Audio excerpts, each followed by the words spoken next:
ये 3 चूजे मिलके हल चला रहे हैं, लेकिन ये अरे बाप रे। फिर उसमें भुट्टे का बीज बोता है और मुर्गी भी जमीन में गड्ढा करके भुट्टे के बीज बोते हैं। गजब। और 2 चूजे गड्ढे को ढक देता है, फिर जुगाड़ लगा के उसमें पानी देता है। मंजिल को भुलाकर जिया तो क्या जिया। फिर तो देखते ही देखते भुट्टे बड़े होने लगते हैं बाप रे। और कुछ ही सेकंड में उसमें भुट्टे भी आ जाते हैं, क्योंकि ये मुर्गी की 5G खेती है।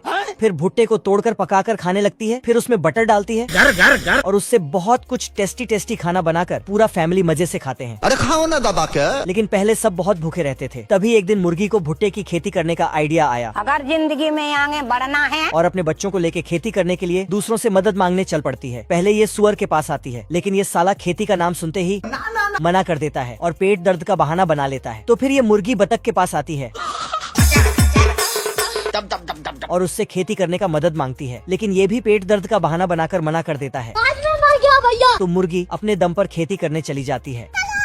मुर्गी और उसके बच्चे मिलके भुट्टे की खेती करने लगते हैं आज कमाएगा तो कल बैठकर खाएगा। और कुछ सेकंड में भुट्टे बड़े भी हो जाते हैं। तो ये सुअर और बतख को खाने पर इनवाइट करने चली जाती है, लेकिन ये अकल के अंधे कुछ सुनने से पहले ही पेट दर्द का बहाना बना लेता है और दोनों बेवकूफ अंदर जाके हाथ मिलाते हैं। तो मुर्गी अपने बच्चों को लेके घर चली जाती है और फिर मजे से भुट्टे पका पका कर खाने लगती है।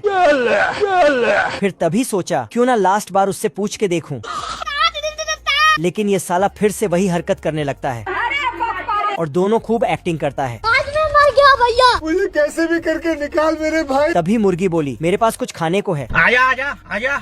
तो ये दोनों बंदर की तरह फुदकते हुए चला जाता है। तभी चूजे सब एक कटोरी में कुछ लाता है और मुर्गी इसको उठा के लो भैया। इन दोनों को दे देता है। तो दोनों आपस में झगड़ने लगते हैं। फिर इसके मुंह में पानी आने लगता है अब देख। तो चम्मच लेके दोनों उसका पर्दा हटाता है, लेकिन उसमें से कास्टर ऑयल निकलता है जो पेट दर्द को ठीक करने के लिए मुर्गी ने इनको दिया है। और इधर मुर्गी और उसके बच्चे मजे से खाना खाने लगते हैं और ये दोनों बाहर से देख देख कर आपस में एक दूसरे का लात खाता है।